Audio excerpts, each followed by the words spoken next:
ആരാണോ ഞാൻ കണ്ടെത്തുന്ന പണിക്കര് പറഞ്ഞ പെൺകുട്ടി?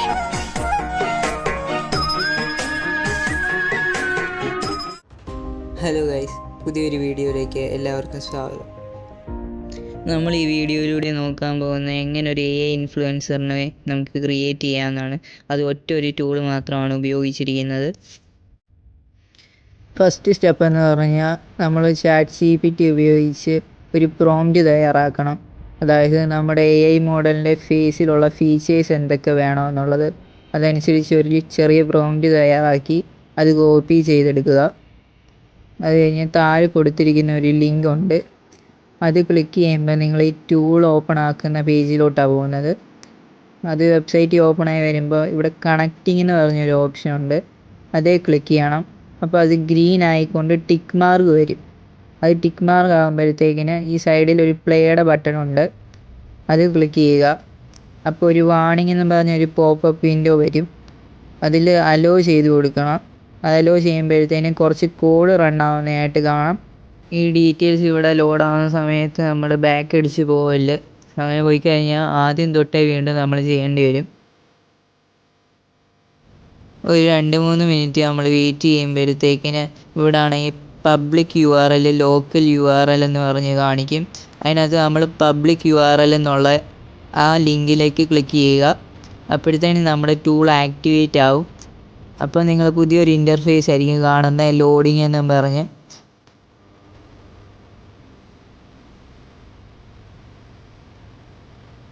നമ്മുടെ ടൂൾ ഇവിടെ ഓപ്പൺ ആയി വന്നിട്ടുണ്ട്. ഇത് ഉപയോഗിച്ചാണ് നമ്മുടെ മോഡലിനെ ക്രിയേറ്റ് ചെയ്തെടുക്കാൻ പോകുന്നത്. ഇവിടെയാണെങ്കിൽ അഡ്വാൻസ്ഡ് എന്ന് പറഞ്ഞൊരു ഓപ്ഷൻ താഴെയുണ്ട്, അത് ക്ലിക്ക് ചെയ്യുക. അപ്പോഴത്തേനും സൈഡിൽ കുറേ ഓരോ സെറ്റിങ്സിൻ്റെ ഓപ്ഷൻസ് വരും. അതിനകത്ത് ഫസ്റ്റ് കിടക്കുന്നത് പ്രിഫറൻസ് എന്നുള്ളത്, ക്വാളിറ്റി കൊടുക്കണം. പിന്നെ താഴോട്ട് വരുമ്പോൾ ഇനിഷ്യൽ എന്ന് കിടക്കുന്നതുകൊണ്ട് അത് ഇനിഷ്യലിൽ തന്നെ ഇടുക. പിന്നെ ആസ്പെക്ട് റേഷ്യോ എന്ന് പറഞ്ഞാൽ നിങ്ങൾക്ക് ഏത് രീതിയിലാണോ വേണ്ടത് അത് തന്നെ കൊടുക്കുക. ഞാനിപ്പോൾ രണ്ടാമത് കിടക്കുന്നതാണ് കൊടുത്തേക്കുന്നത്.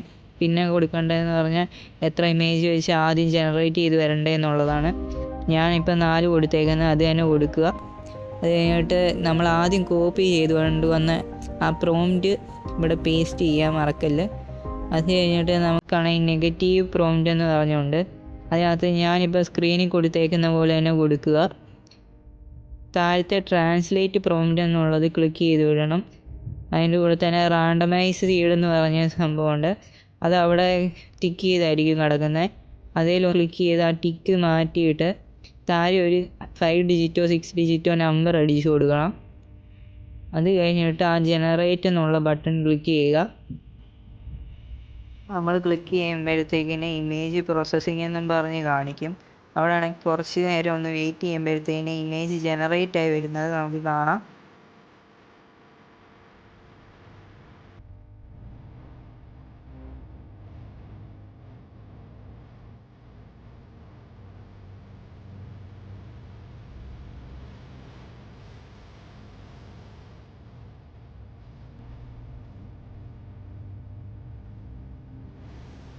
നമ്മുടെ ഫസ്റ്റ് ഇമേജ് ഇപ്പം ജനറേറ്റ് ആയി വന്നിട്ടുണ്ട്.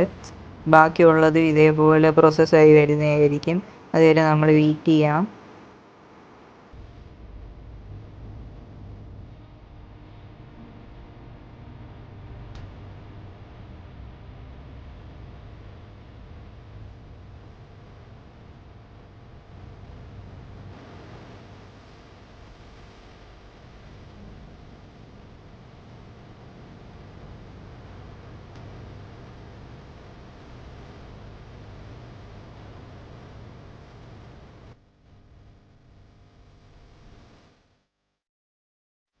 ഇപ്പം നമ്മുടെ എല്ലാ ഇമേജും ജനറേറ്റ് ആയി വന്നിട്ടുണ്ട്. ഇതൊക്കെയാണ് നമ്മുടെ റിസൾട്ട് എന്ന് പറഞ്ഞു കഴിഞ്ഞാൽ. ഇതിൽ നിന്ന് നോക്കിയിട്ട് ഏതെങ്കിലും 2 സെലക്ട് ചെയ്യുക. 2 ഏതാണെന്ന് വെച്ച് കഴിഞ്ഞാൽ സെലക്ട് ചെയ്ത് വെക്കുക. മേളിലാണെങ്കിൽ ഡൗൺലോഡ് ചെയ്യാനുള്ള ഓപ്ഷൻ ഉണ്ട്, അത് ക്ലിക്ക് ചെയ്ത് ഡൗൺലോഡ് ചെയ്തെടുക്കുക. ഇപ്പം നമ്മുടെ കയ്യിൽ നമ്മുടെ മോഡലിന് വേണ്ട ഫേസ് ആയിക്കഴിഞ്ഞ് ഇനി ഇത് വെച്ച് എങ്ങനെ ഓരോ പ്രോംപ്റ്റ് വെച്ച് ഓരോ ഇമേജും ജനറേറ്റ് ചെയ്യാമെന്നാണ് കാണിക്കാൻ പോകുന്നത്. ഇവിടെ ഇൻപുട്ട് ഇമേജ് എന്ന് പറഞ്ഞൊരു ഓപ്ഷൻ ഉണ്ട്, അത് ക്ലിക്ക് ചെയ്യുക. അതിനകത്ത് ഇമേജ് പ്രോംപ്റ്റ് എന്ന് പറഞ്ഞൊരു ഓപ്ഷൻ, അതും സെലക്ട് ചെയ്ത് കൊടുക്കുക. അപ്പോഴത്തേനും താഴോട്ട് നിങ്ങൾക്ക് ഇമേജ് അപ്ലോഡ് ചെയ്യാൻ പറ്റുന്ന കുറച്ച് ബോക്സ് കാണാം. അവിടെ നിങ്ങൾ ആദ്യം ഡൗൺലോഡ് ചെയ്ത് വെച്ച 2 ഇമേജും കൊണ്ടുവന്ന് സെലക്ട് ചെയ്ത് കൊടുക്കുക. ഏതാണോ ആ ഇമേജ് നിങ്ങൾക്ക് വേണ്ടത് അത് 2 എണ്ണം സെലക്ട് ചെയ്തിട്ട് കൊടുക്കുക. ഇപ്പം ഞാൻ ആദ്യത്തെ 2 എണ്ണം സെലക്ട് ചെയ്യുവാണ്. ഈ സൈഡിലത്തെ സെറ്റിങ്സ് നേരത്തെ കൊടുത്തത് തന്നെ കൊടുക്കുക. പിന്നെ റേഷ്യോ എത്രയാണെന്ന് വെച്ചാൽ നിങ്ങളുടെ ഇഷ്ടത്തിന് കൊടുക്കാം. പിന്നെ ചെയ്യേണ്ടത്, നിങ്ങൾ നേരത്തെ കൊടുത്ത സീഡ് നമ്പർ എല്ലായിടത്തും കോപ്പി ചെയ്തത് പേസ്റ്റ് ചെയ്യാൻ മറക്കരുത്. അത് കഴിഞ്ഞിട്ട് നമ്മുടെ ഇമേജ് സെലക്ട് ചെയ്ത് ഫേസ് ആപ്പ് എന്ന് പറഞ്ഞൊരു ഓപ്ഷൻ ഉണ്ട്, അതേ ക്ലിക്ക് ചെയ്യുക. അപ്പോൾ സ്റ്റോപ്പ് അറ്റ് എന്ന് പറഞ്ഞ് വരും. അത് 0.9 കൊടുക്കണം. വെയിറ്റ് എന്നുള്ളിടത്ത് 0.75 കൊടുക്കണം. അത് കൊടുത്താലേ നമുക്ക് ആക്യുറേറ്റ് ആയിട്ടുള്ള ഇമേജ് ജനറേറ്റ് ചെയ്തെടുക്കാൻ പറ്റത്തുള്ളൂ. അപ്പോൾ അതനുസരിച്ച് കൊടുക്കുക. പിന്നെ നിങ്ങൾ എന്തെങ്കിലും ഒരു പ്രോംപ്റ്റ് ഇപ്പോൾ അടിച്ചു കൊടുക്കുക. ഞാൻ ഒരു എക്സാമ്പിൾ കാണിക്കാം.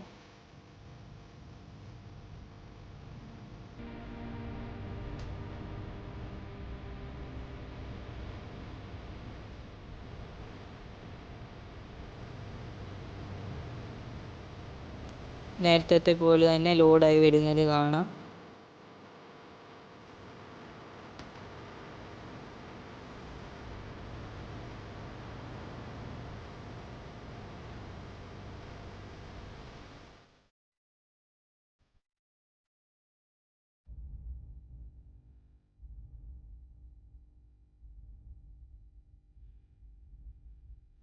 അപ്പോൾ ഇതാണ് നമുക്ക് കിട്ടിയിരിക്കുന്ന റിസൾട്ട്. 2 എണ്ണം അത്യാവശ്യം നല്ല ഫോട്ടോ തന്നെയാണ് കിട്ടിയത്. അപ്പം നമ്മുടെ വീഡിയോ ആണെങ്കിൽ ഇപ്പം തന്നെ നല്ല ലെങ്ത് ആയിട്ടുണ്ട്. നമ്മൾ ഈ ടൂളിനകത്ത് ഇപ്പം ചെയ്തിരിക്കുന്നതെന്ന് പറഞ്ഞാൽ ബേസിക് ആയിട്ടുള്ള കാര്യങ്ങൾ മാത്രമാണ്. ഇനി ഇതിനൊരു സെക്കൻഡ് പാർട്ട് ഉണ്ടെങ്കിലേ നമുക്ക് അടുത്തത് ചെയ്യാൻ പറ്റത്തുള്ളൂ. അതിന് നിങ്ങൾ കമൻറ്റ് ചെയ്യുക സെക്കൻഡ് പാർട്ട് വേണോ വേണ്ടയോ എന്നുള്ളത്. നമ്മളതിനകത്ത് ഉദ്ദേശിക്കുന്നതെന്ന് പറഞ്ഞാൽ ഇപ്പോൾ ഒരു സബ്ജക്റ്റ് വെച്ചിട്ട് അതേ മോഡലിലുള്ള പോസുകൾ ക്രിയേറ്റ് ചെയ്യുക. പിന്നെ ഈ ഇമേജ് വെച്ച് എങ്ങനെ വീഡിയോ ജനറേറ്റ് ചെയ്തെടുക്കാം, റീൽസ് പോലുള്ള കാര്യങ്ങൾ. അപ്പോൾ നിങ്ങൾക്ക് ഈ വീഡിയോ ഇഷ്ടപ്പെട്ടെന്ന് വിചാരിക്കുന്നു. നിങ്ങൾക്ക് ഇഷ്ടപ്പെട്ടെങ്കിൽ ലൈക്ക് ചെയ്യുക, സബ്സ്ക്രൈബ് ചെയ്യുക, ഷെയർ ചെയ്യുക.